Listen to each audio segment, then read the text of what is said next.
Bro ain't finna repeat himself.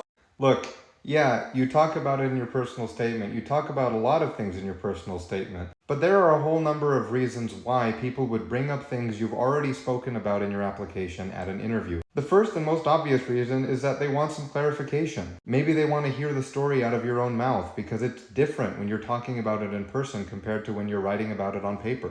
The second reason is because you can't assume that every interviewer has read your personal statement. Now, if it's an open file interview, theoretically they should have at least glanced at it, but you don't know what they got out of it. And you also don't know if it is an open file interview. Maybe you're interviewing somewhere where they use partially blinded or fully blinded interviews where they haven't seen part of your application or any of your application. There are different reasons why places do that, but it is a thing that can happen. The last thing I'll say about this is kind of nuanced. In our society, we put a lot of stock in content.